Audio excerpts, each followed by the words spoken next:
Welcome, everyone. Thank you so much for joining us. I see we have a few participants, and I'm not going to do that thing where you go live on Facebook and you wait till you have a crowd. We're just going to talk, and people can just join in as they come. I'm very excited to talk with you. Unfortunately, obviously, we hate the circumstances, but I'm very thankful that we have amazing panelists that can help us navigate through this. For some of us, this is the very first time we've ever went through anything like this at all. So it's a lot I want us to unpack. I want us to talk a bit about the anxiety that we're experiencing and, of course, the economic impact. And the anxiety, I mean, one of the things I'm going to really turn it over to my panelists after this, but it's really important for me that we unpack this anxiety piece because it's such a weird atmosphere right now, because I see people pushing themselves to, wow, now is a great time for me to finish that book or write that book proposal. Or perhaps maybe we can focus on reducing your anxiety so that you can come out of this healthy and mentally healthy, physically healthy, mentally healthy, emotionally healthy. So yeah, it's all about reducing and maintaining anxiety, and what the heck can we do during this midst of an economic crisis. So I'm gonna allow my panelists to introduce themselves, and then we're gonna kick it from there. Oh, I'm sorry, but before we start, I just want you to know, you do not have to wait until the end of the webinar to ask questions. We're not gonna be here longer than an hour. I'm not gonna keep you all night. So definitely feel free to shoot me your questions, and we will answer them as they come. So we'll start with George. Introduce yourself, please. Well, my name is George M. Johnson. I'm a writer based in the New York, New Jersey area, mainly a freelance writer. I've done guest editing for BET. I've been featured on, probably written for about 50 or more national publications. And I have a debut memoir coming out in April called All Boys Aren't Blue. And it's a young adult memoir focusing on my childhood ages 5 to 21, around growing up and being a Black queer child in a family that was affirming. Thank you. Thank you so much for joining us, George. Ms. Chandra. Yes, I'm Chandra Thomas Whitfield, and I am a full-time freelance journalist. I'm currently completing a fellowship with In These Times magazine, and for that fellowship, I'm actually creating a podcast about the gender pay gap in Black women. And so a lot of anxiety trying to complete work, knowing that so much is going on. But I also can offer the perspective of having worked in a lot of different fields, because again, everyone's not a print journalist or an author. I've worked in television, radio, newspapers, magazines, digital. So I would also like to contribute that perspective, because it is, they're all kind of related, but still have differences. Thank you so much for noting that. And also, this is, Chandra's actually being really humble. She is phenomenal in terms of knowing where to find fellowships, how to apply, and things of that nature. So if you have questions like, listen, I need to figure out how to secure the bag right now, but put me onto that fellowship game later, she is your girl. She has been beyond helpful with me. And that's a testimony for another time. So thank you for joining. I'm gonna plug fellowships today, because this might be the time to finally listen. All right. So yeah, let me start off first by asking this to George. We started talking about anxiety, because my gosh, this is the most anxious time between one day, for some of us, we woke up and then 2 days later, a particular income source was wiped away, right? And then there's a million reasons why we can talk about this. Is so just stressful. So can you tell us, what do you do to, kind of manage your anxiety? Because you have managed to, and this is something else that you haven't shared with the listeners, you've managed to still be incredibly productive during this time. You've managed to do that balance really well. Like, you don't have this thing like, let me just, bust out a whole nother book right now, but you have still managed to take your current projects to a whole nother level during an incredibly stressful time. So share some tips with us on how you manage anxiety, please. The one way I try to manage my anxiety is like, even though with everything going on, I didn't let it stop my daily routine. And so it's like, even if I, let's say, used to go to a coffee shop, that still required that I would have to get up, I would have to take a shower, I would have to get dressed. I would have to just do the normal daily things. And I think it's very easy because we're all at home to just kind of stay like, oh, I'll just stay in my pajamas. Oh, I'll take the shower later. Or, oh, I'll do this at some other time. And it's like starting some type of routine and like getting into some type of normalcy with the current situation at hand really, really helps me every day. I do things like lighting candles, like just like aromas sometimes can kind of bring down anxiety. Another thing that I do, because we are home, I don't look at my work life as 9 to 5. I look at it, I control time. So it's like, okay, even though my typical job may be 9 to 5, I may be more productive at nights when I'm home. So breaking up your schedule in a way to be like, all right, well, I'm going to work between, let's say 9 to 2, and then I'm going to pause for a few hours, and then I'm gonna get back on it at 7 and do 7 to 10, or however it works best for you. I'm very, very schedule oriented. So sometimes that means putting my phone on airplane mode for 45 minutes to write, and then allowing myself 15 minutes of social media, and then putting it back on for 45 more minutes to write, and then allowing myself another 15 minutes of social media. So I do things like that to try and reduce the amount of anxiety, because I feel like schedule helps with this type of situation, and like scheduling every little thing, whether it's washing your clothes, it's the time I'm gonna wash the dishes, it's the time I'm gonna do this, time I'm gonna do that. It just really, really helps me. George, you actually had a question. Those are really valid points. Actually, I'm sitting here writing this stuff down myself, but someone just asked, what specific advice would you give to college students? Would you modify anything specifically for college students, or would you say it's almost the same thing? Oh, so I have a cousin who's 16 who, basically is in the house now trying to do virtual learning. Virtual learning is not easy. I took one virtual learning class in grad school, and I struggled all the way through it, because it really is about your own self-efficacy at that point of making sure you get up, making sure you log in, making sure you do like all of these things that normally have like a brick and mortar spot for you to sit in a classroom. So virtual learning is very, very like hard. Yeah. I just say, I think the easiest thing to say, like, especially to college students, is like, don't try to be so hard on yourself. Like, honestly, like, because it was just like, everything just switched overnight. It didn't really give anybody time to process, how do I go to the next day?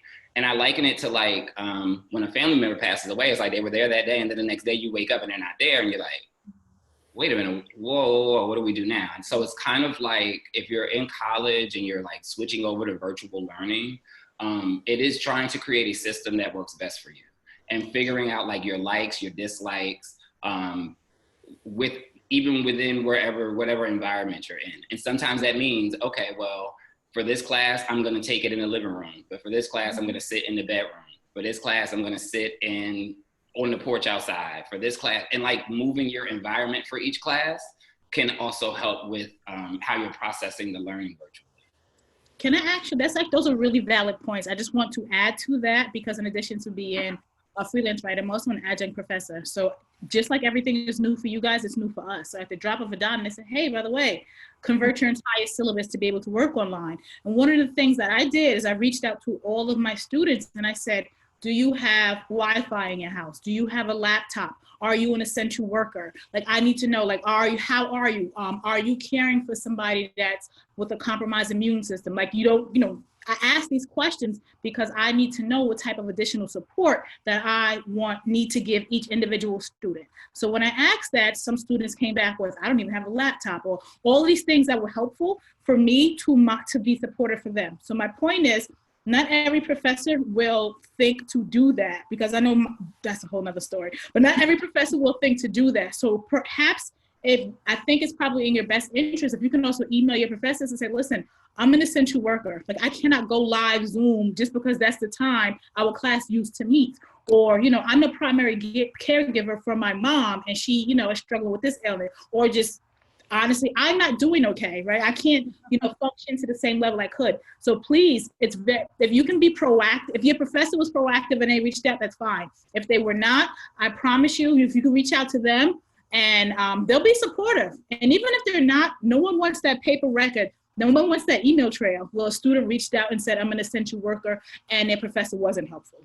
So that's my advice that I can do, and to kind of to piggyback what George said, and also to modify it for college students. That was a really great question. I'm gonna actually move to Chandra right now.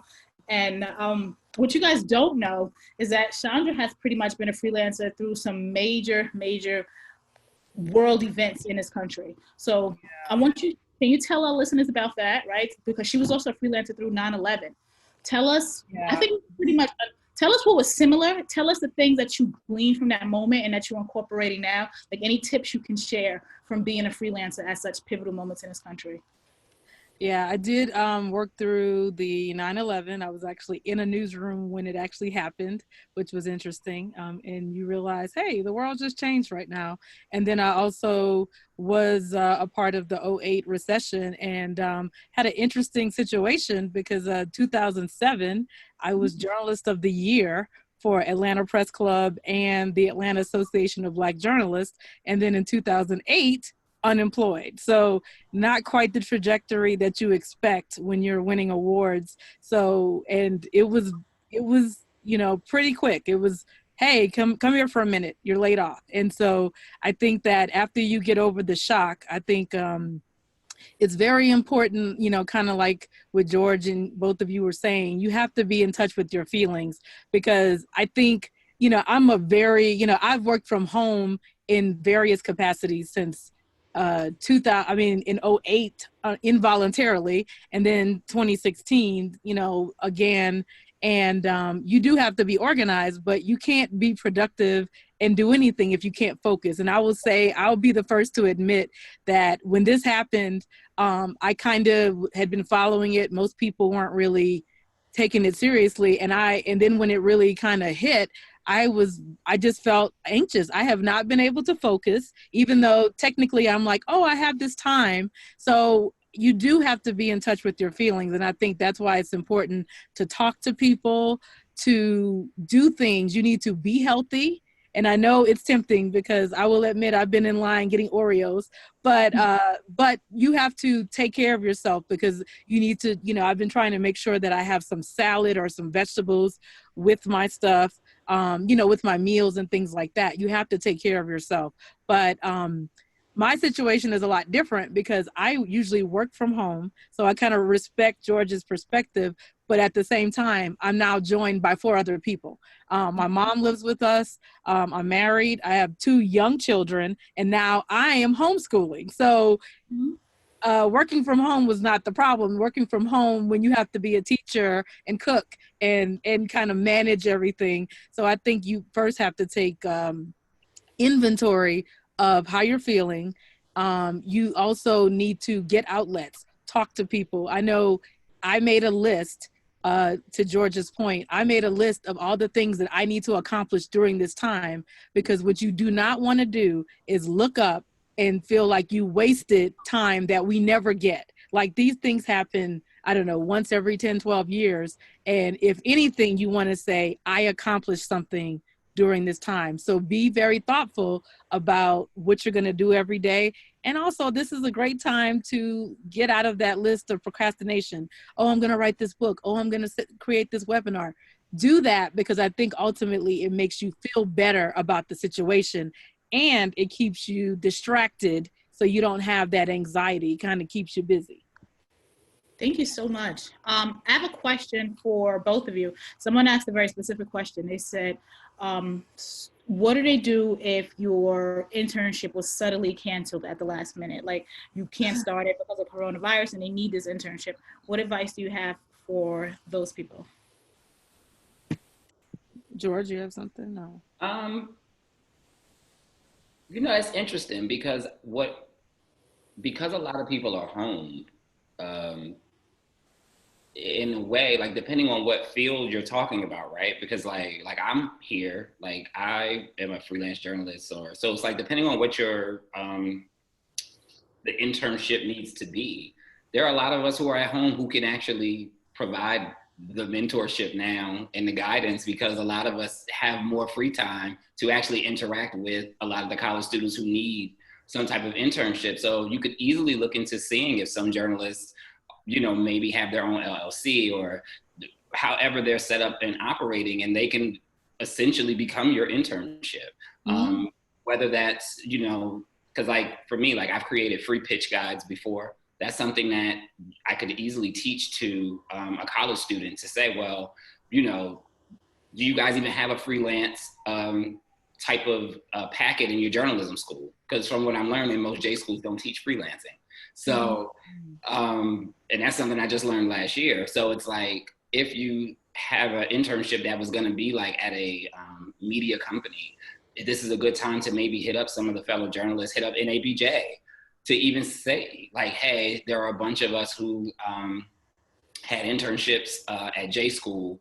Like we're in J school, we had these internships, they're all canceled. Can NABJ set up a internship portal? Or can we do something where we can get some of the freelance writers who are home to say, okay, well, each of us can take a kid that comes through this portal saying they need an internship, and NABJ can be the internship, right? I think it's a good time to create systems. And yep.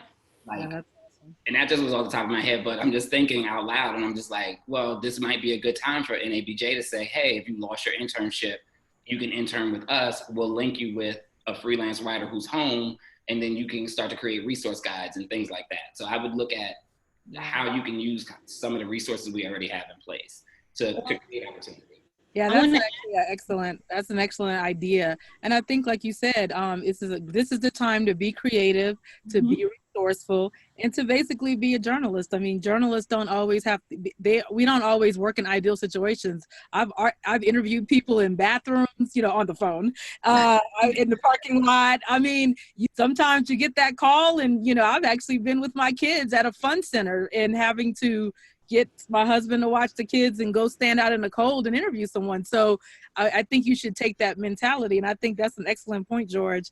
Many of us working from home, we can use some intern power. We could, and like you said, we could also share. We could maybe with NABJ, we can all share opportunities of people. And I think the good thing about this is people are so open to remote now. And I personally think it's still great to go to a newsroom and get that hands-on, because sometimes when you're learning, you do need that. But in the meantime, if it's nothing or this, at least you can always write online, you can volunteer. And I would say hit up some of these smaller papers. They're going to be taking a huge hit, like those community papers. Like I used to live in Atlanta, like Creative Loafing or the Black Press, or some of the, why don't you be proactive and reach out and say, hi, my intern just ended. I was going to be doing this. Hey, how can I help? That would be awesome. I have to, thank you so much. There's a few more questions I want to get to. There's a really good question about our sports writers.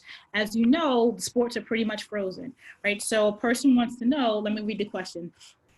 I'm a sports writer with bylines in major publications. I have a contract with a certain publication. They let me know last week there are no sports right now, so we are freezing contractors and pay until sports resume. I cover the NBA and WNBA and G League for this publication. Can I pitch to another publication while under contract with another, even though I'm frozen? So I want to maybe add a bit to it, and then I'm going to turn it over to my panelists.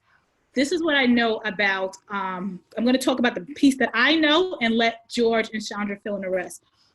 You have to, it depends on the terms of your contract, right? Because as a freelancer, we're very much accustomed to juggling multiple contracts. But let's just say, for example, the New York Times, and the New York Times has a stipulation in their contract where they say you cannot write about this same topic again for another 3 months, right? So it depends on what your contract says is the short answer, because sometimes those contracts just state you cannot write about the same thing for multiple publications, and if that's what your contract says, then you're not in, it doesn't seem like you would be in conflict, right? So again, it's all going to depend on exactly what your contract says, because if read the fine details and see if this freeze makes everything else kind of null and void. The second thing I want to add to that is, and I push this to freelancers all the time, one of the most important things it's not enough to just be a great writer. It just simply isn't enough. You have to understand the business aspect of it.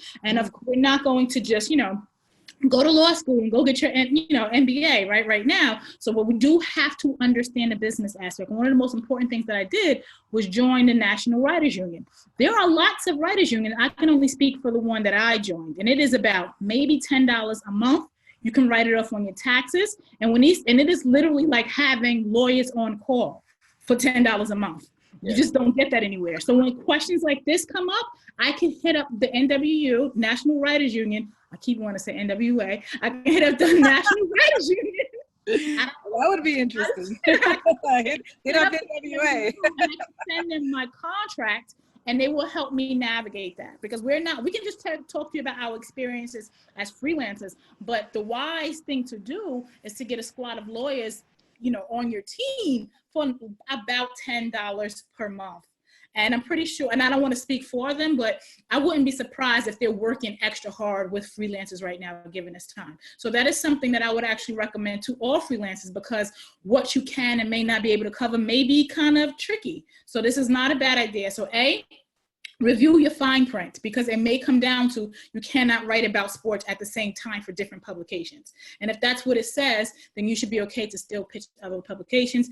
B, definitely use this time to become a little bit more business savvy and research and join a writers union. It's not, they're a lot more affordable than you think. Chandra and George, is there anything you want to add?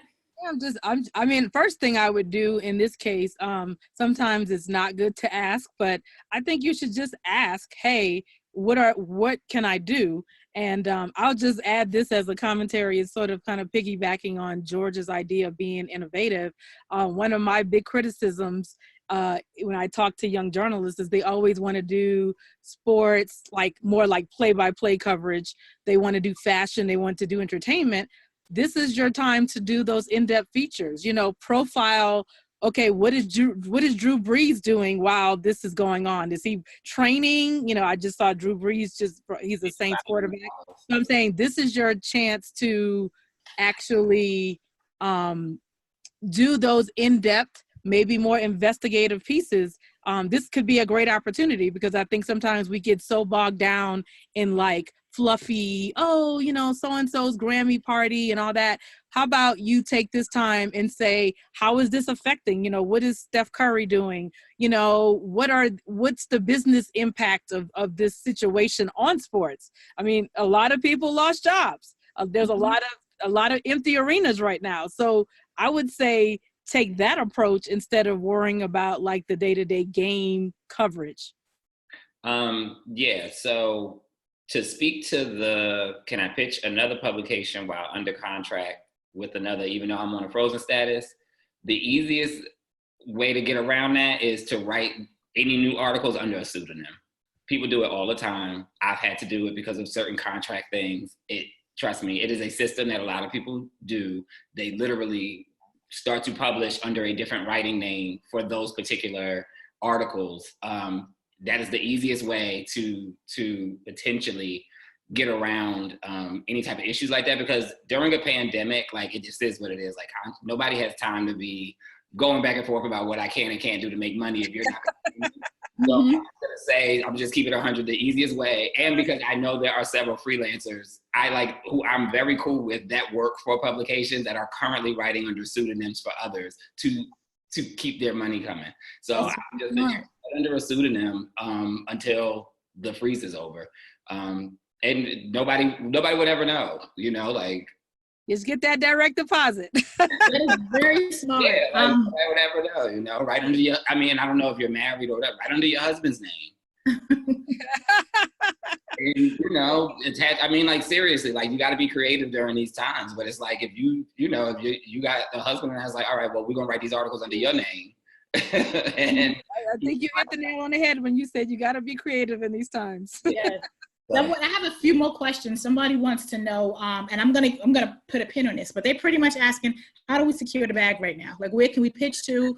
Who's accepting open calls? I have a little bit more to say about that. So I just want you to know I heard that question, and for those who are waiting for it, I promise it's coming in a few minutes. There's 2 more questions that I want to get to real quick.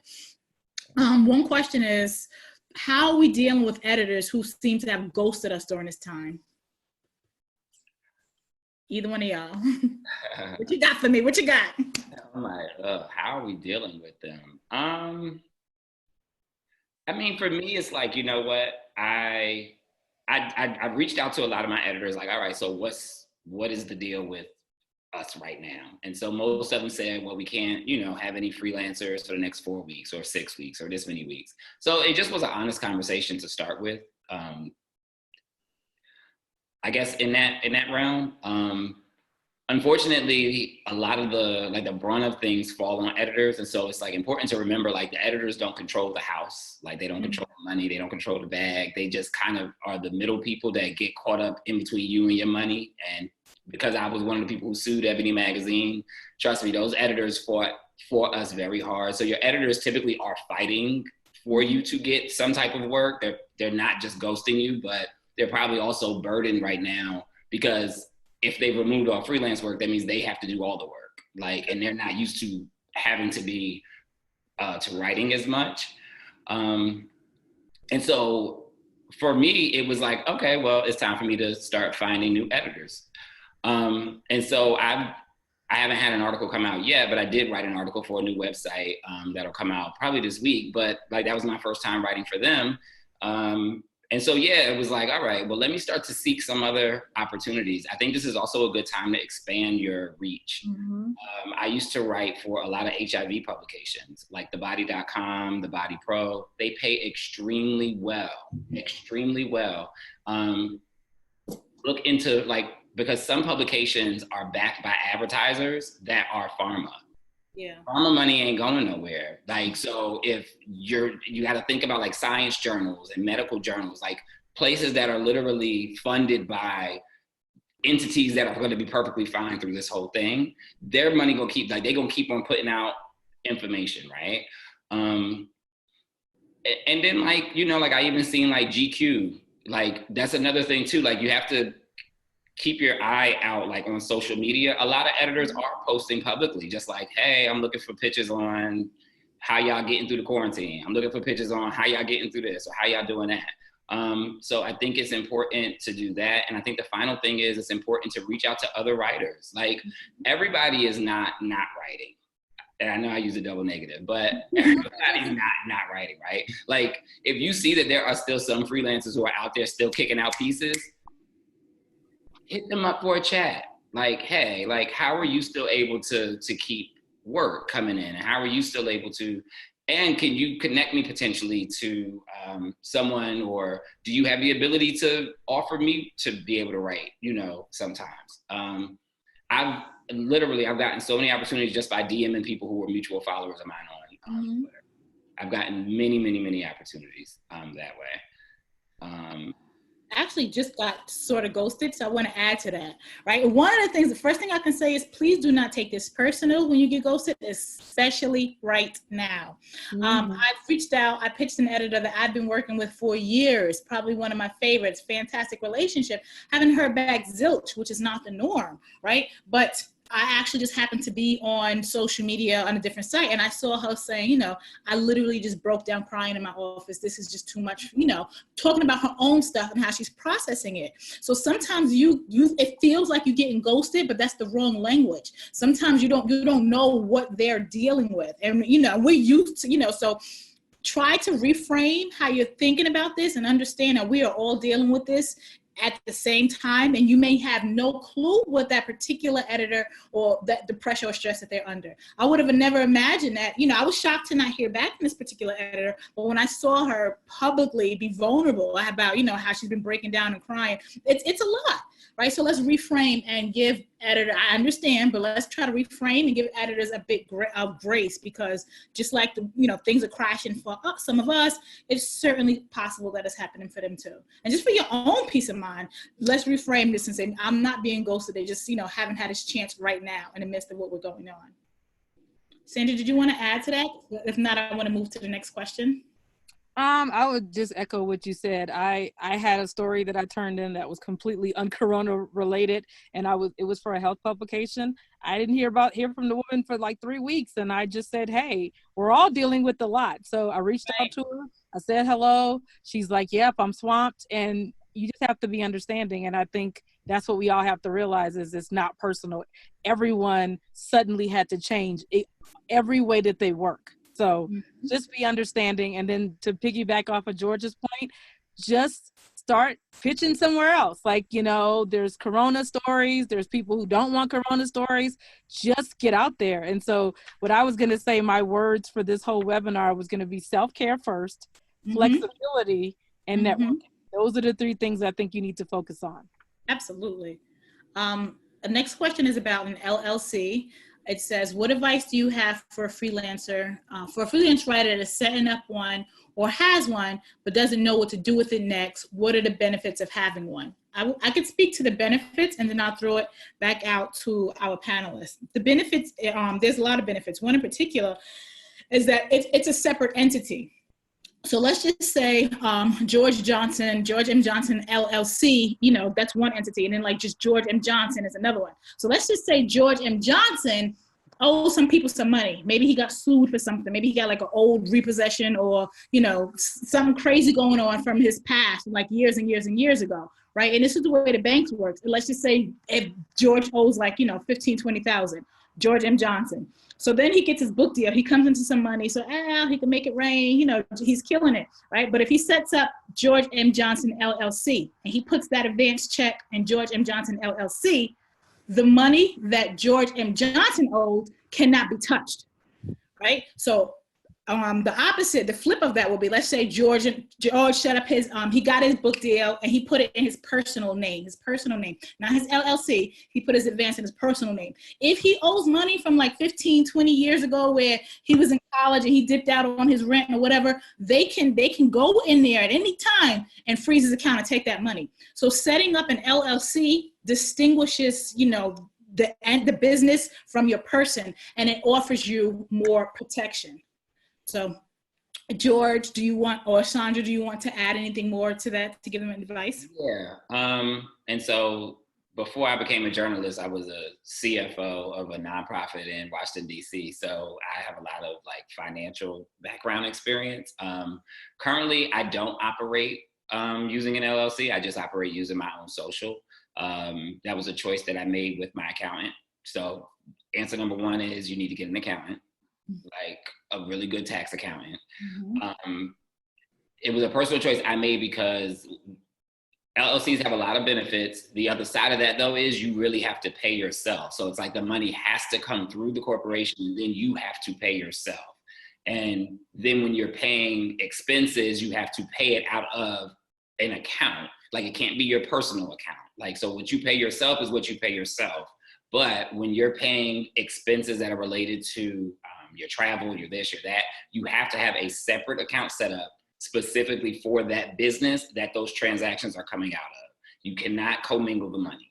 Like if you're going to pay yourself, it needs to look like a payment from George M. Johnson LLC to George M. Johnson. But then when you're paying your business expenses, it has to come out of the business account. So it just adds another layer of managing basically your personal stuff as well as your business stuff. There are a lot of tax benefits when you have an LLC, as Shanita explained. A lot more things can be written off. My decision to keep my stuff under my social is because I have student loan debt and I wanted to be able to write that stuff off. Like there are additional debts that I can write off because I'm using my social, because because it takes into account all of my debts that can fall into a tax situation. The main thing, like, you know, with the LLC versus using your own social is also like which bracket, if you work from home, how much you're apportioning off of your rent as your work from home space. LLCs, you tend to can have a lot more flexibility of what you call your workspace than when you're using your own social security number. So yeah, and that's why I tell people, you can go either way. It's just with an LLC, you really have to handle your business if you have an LLC, because it needs to look like transaction went from here to here, transaction went from here to here, versus how I got all my stuff together. So it just all over the place. And I just track my receipts, and then I just turn in all my receipts, all my bank statements at the end of the year to my accountant, and we come out with a pretty number that, so I don't have to owe the world a whole bunch of money. Well, that is a very smart question, and I think that's something that we would address at a later webinar, something focused more on like Business 101. So I wanted us to at least glance on that, right? And I'll also thank you for joining us. I'm happy that some of you are just tuning in. But I just want to be clear, this is a very specific webinar. We're talking about this pandemic, how this is impacting our finances, how this is impacting us emotionally, and how to navigate it. I see some wonderful questions that we're simply not going to be able to get to because this isn't necessarily, we only have about 30 more minutes, and I want to cover what it is I said we were going to cover. So I see your questions about wanting to know how to navigate a blog post. That's just something we can't address right now. I see your question about ideal pitch formulas. You can totally DM me or ask me that privately. I'll help you as best as I can. Remember, I wrote a pitch guide, so I can send. Or, I mean, if NABJ approves it, they could put it on their site. But I wrote a 6-page pitch guide that had examples of pitches of mine that were accepted by like Essence and other publications. Some of them were like 1 paragraph versus some of them that were longer. So we can get you the pitch guide. We can get you a pitch guide. Thank you so much for that. And also I see sometimes maybe you're just coming in and you have like I see repeat questions about what to do with the sports freeze. This is going to be live. Like if you're just tuning in, you can totally listen to that again and catch that again. Okay. Let me see. There's some more questions right here. We definitely talked about that in terms of like networking. But maybe I'm going to ask this question and ask this question to this panelist, but let's just hit on a couple of points because we definitely did a deep dive of this.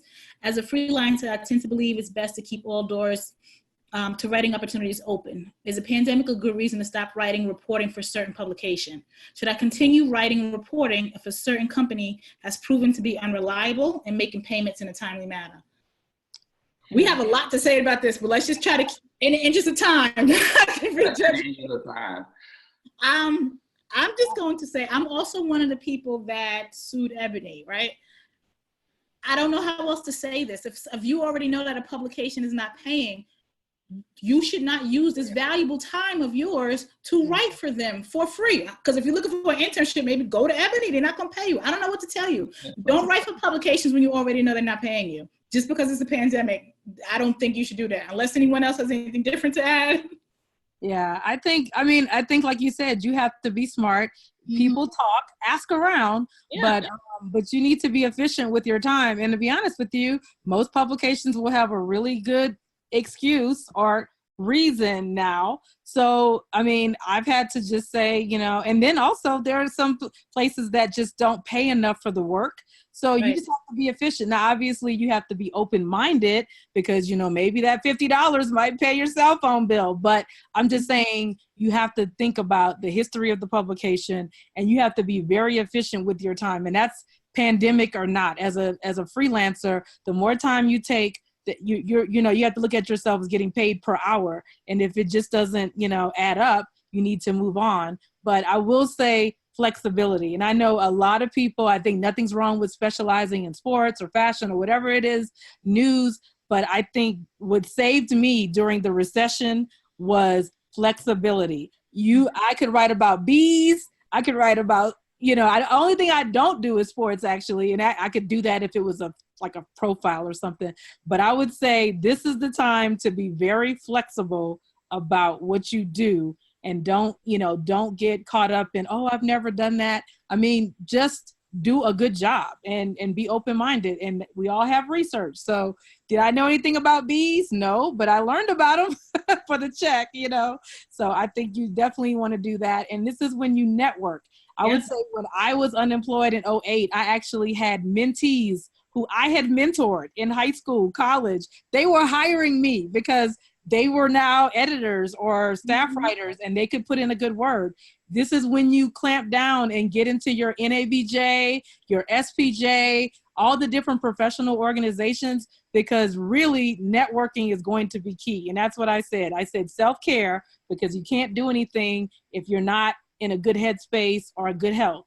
Networking is very important and being flexible. I think if you can focus on those 3 things, you will have the right mindset to have opportunities come to you.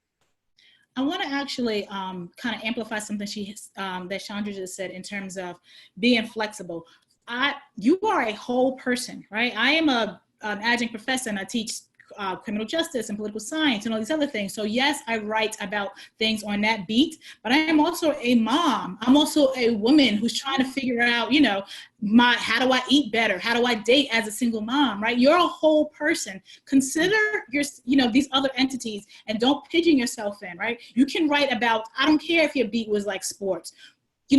Are you also a single dad and you're trying to figure out how to do this homeschooling thing, out of the blue? That's a pitch. That's an idea itself, right? You are so much more than the specific beat that you cover. So when we say be flexible, like think beyond what you typically cover, because I'm pretty sure that is exactly how one of the things that helped Chandra to survive freelancing during so many different economic crises. And that's one of the things that I know for sure that helps George to continue to be a go-to freelancer. You have to think beyond your box, and the limits off.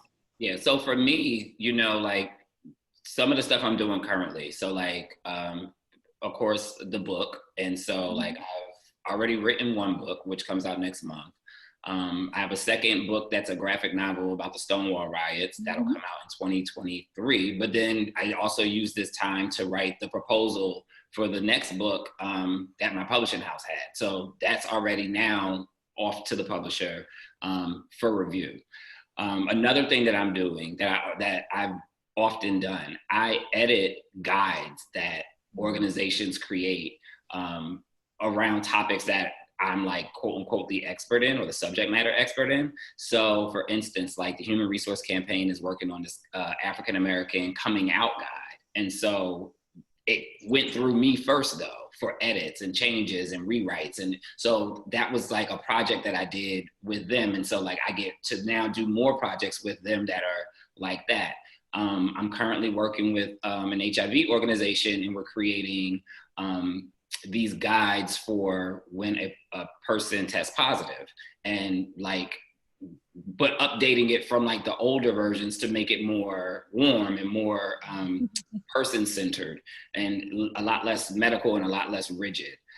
So that's another project that I'm working on. And so sometimes like, if you see like organizations, like major orgs, and like, let's say you read something they put out and it's just like terribly written, sometimes you can hit them up and be like, listen, this was horribly written. It has a lot of errors. Like you shouldn't have said it like this, shouldn't have said it like this. Maybe you guys should hire, like, are you guys in need of like a consultant to help with this? I've done that several times and gotten jobs.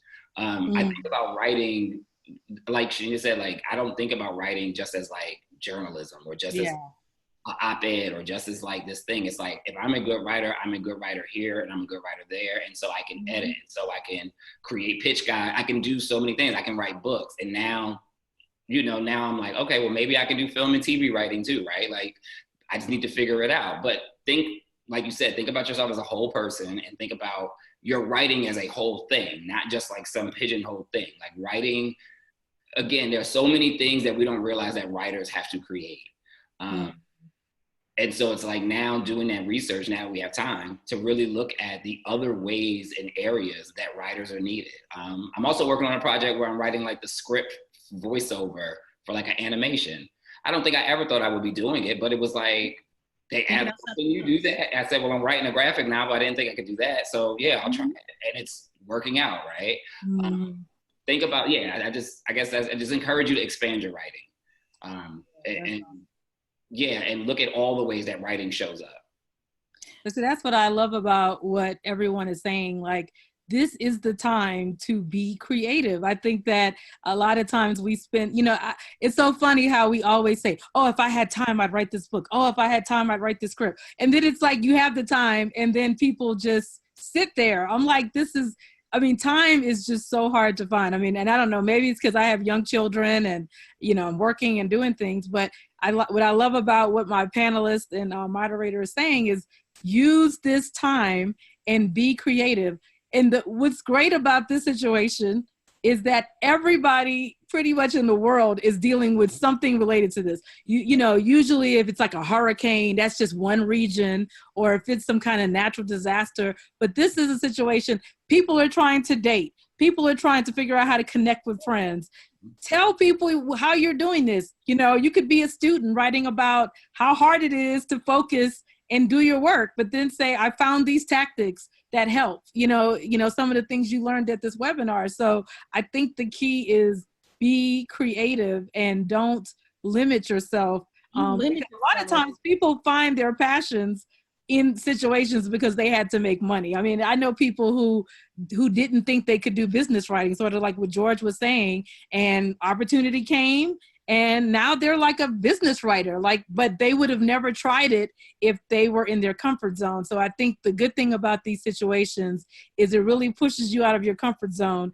And another thing that we haven't talked about is just content, like marketing copy and things like that. I'm in a lot of writers groups, and they're saying that's where the money is. Writing press releases, writing marketing copy. So if you're a writer, you should expand what you consider yourself doing. I mean, it is the time to write the book, the proposal, the script, but also figure out ways that you can actually make money right now. And as they said, several people are pitching. We want unique stories. We want diverse voices. So take advantage of that. So that's a perfect segue, right? Because we're talking about how do we secure the bag? Because for some of us, like we said, some income's dried up.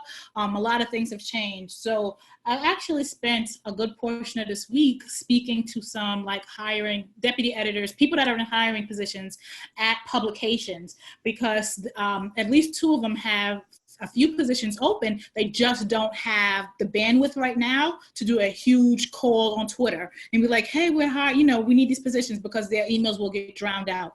We'll just get drowned. So I was on the phone with Bruce Wright from News One, and he's not looking for just a pool of freelancers. Yes, let me be clear. He's not looking for one freelancer. He wants a pool of freelancers that could potentially come on board as a staff writer or an editor. Right. And he also wants a pool of, because we had a very candid conversation. I was like, well, what are your rates? Because there has to be some type of exchange. If your rates are not that great, which, they're not, I think it was it depends. For more reported pieces, he can pay about $250, but definitely emphasis on he wants not just op-eds, but reported pieces. I'll get on the subjects and I'll cover the beats in a second.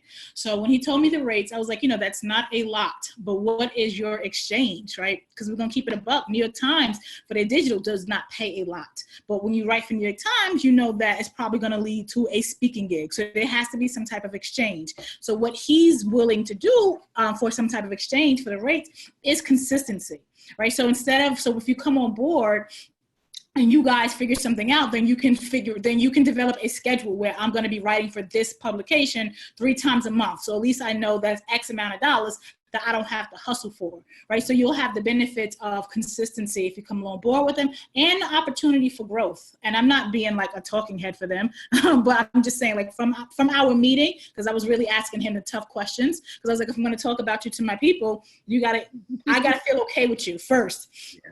And opportunity for growth, because there's a lot of publications that are fine with having a pool of freelancers because they never intend to bring you on because they don't want to pay, they don't want to give you insurance, right? They don't want to do that. So, but they're cool with, paying you your money, and that's it. So they're actually looking for a pool of freelancers that can write for them regularly, that they can hopefully come on board as staff writers and even editors. And for right now, they're looking for, I want to get this right, morning and evening and weekend writers.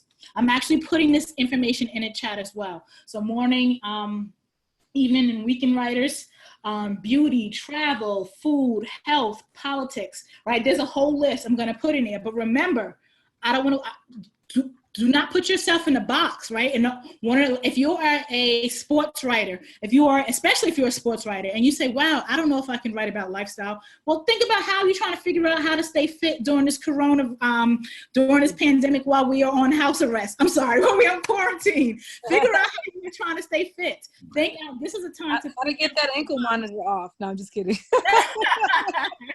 Right? So think about how you're trying to stay fit in that. So I'm going to add that information. And then there was a second editor that I had contact with, and she was saying, the first one, his name is Bruce Wright. I'm going to put that in here. The second one, her name is Rhonda. I actually, once upon a time, she used to be my editor. She's good. She's meticulous. You're not going to have no crappy writing under her watch. but she's looking, the publication is called the National Museum of African American Music, and they're looking for music writers from different angles. Again, be creative about that. We just all had a whole DJ Nice went live for the whole week. You can talk about music and how it's bringing us together and healing, whatever. So be creative. When I give you this information, don't pigeonhole yourself and be like, oh, I can't do that. And she's also looking for LGBTQ writers for a huge project that they're having coming up in June. So I am going to give you this information. And again, these are not just, here's a quick piece, you know, take this 250 and sit down. These are opportunities to have consistent writing during this time. Yeah, I have a few resources to share as well. As Shanita mentioned earlier, I have a nickname as the Fellowship Queen. And She is.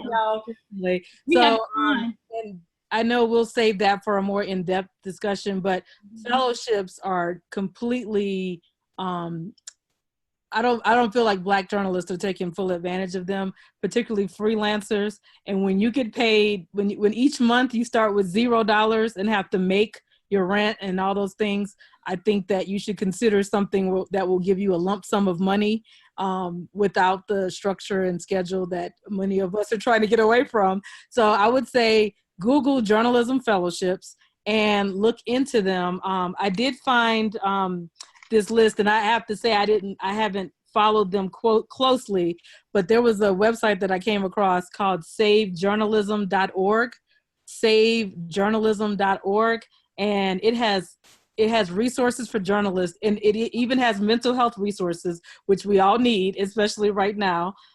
They have fellowships and grants, professional development, just a list of fellowships. Also nabjcareers.org. If you are a member, you are probably getting those emails, but check that regularly. They are making a point to send out job opportunities and things like that. There's also quite a few listservs that you can join. One of them is called Freedom with Writing, and they send paid opportunities, and they tend to have a theme. So they'll say publications that pay for science writing, publications that pay over $1,000, just things like that. There's also one, it does cost, but the lady is willing to work with you. She has like it's like $3 a month, but it's called Opportunities of the Week.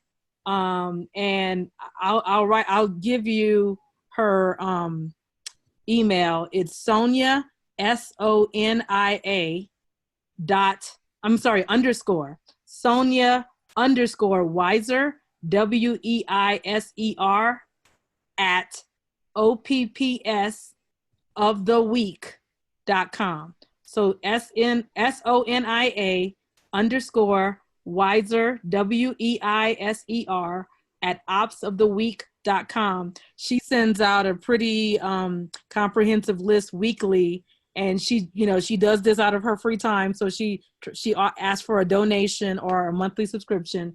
And then if you were a graduate of the CHIPS Quinn Scholars Program, which is usually at NABJ, they recruit a lot for college students of color. They have a listserv where they will share with the alumni. They also have a Facebook page. So I just feel like sometimes getting into some of these groups, you hear about stuff, you sign up for things, and it's sort of mushrooms from there. So be proactive with joining those. And some of you are aware there's these binders groups on Facebook. It's kind of complicated. Some of them are secret and all that. But if you know someone, ask them if they're a member, and they can invite you to the binders groups, and they're broken up by Black women, by parents, by, just all these different topics. So be proactive with joining some of these, because that will help opportunities come to you that you may not be aware of. Before we wrap, George, did you have any resources, anything you want to share with them? I would definitely look into the new publications at Medium. Yeah. Level Up. It's a couple of them now. Like,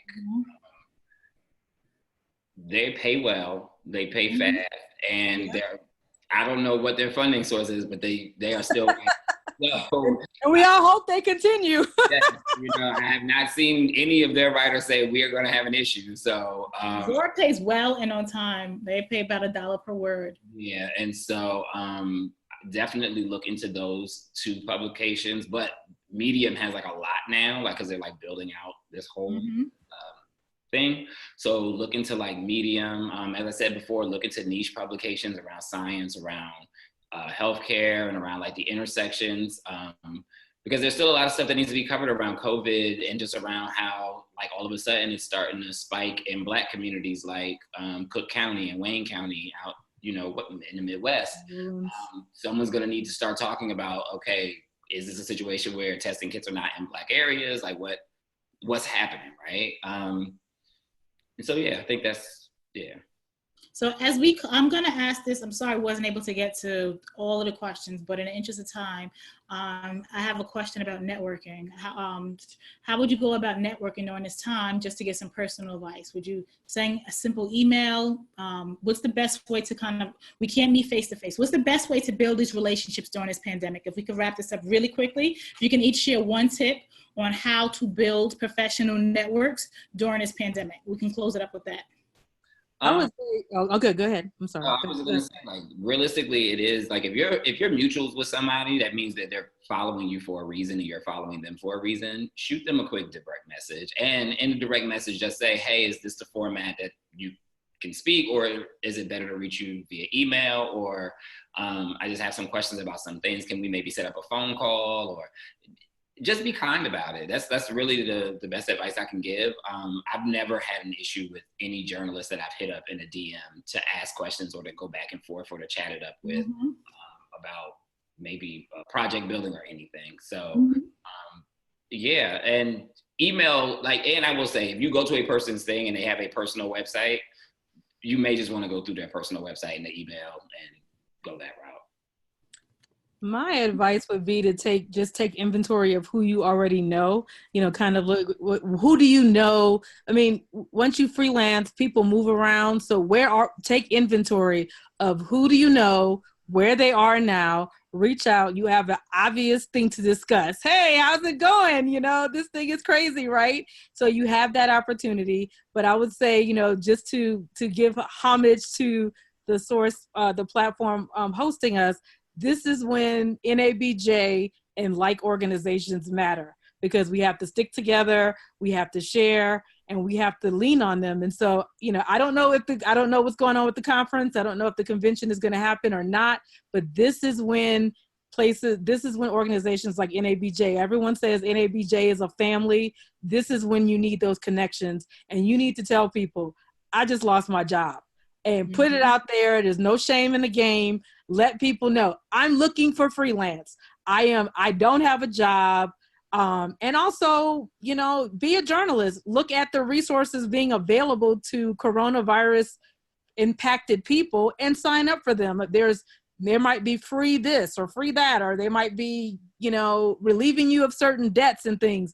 Be a journalist and look those things up and take advantage of them. Thank you so much. This is like, we have a hard stop at 8:00. Thank you so much.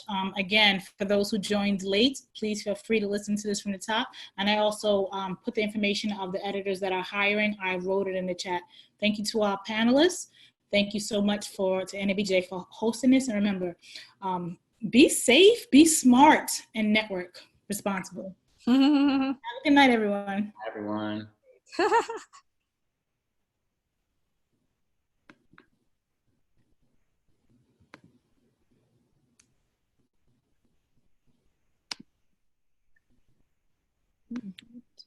Oh, okay.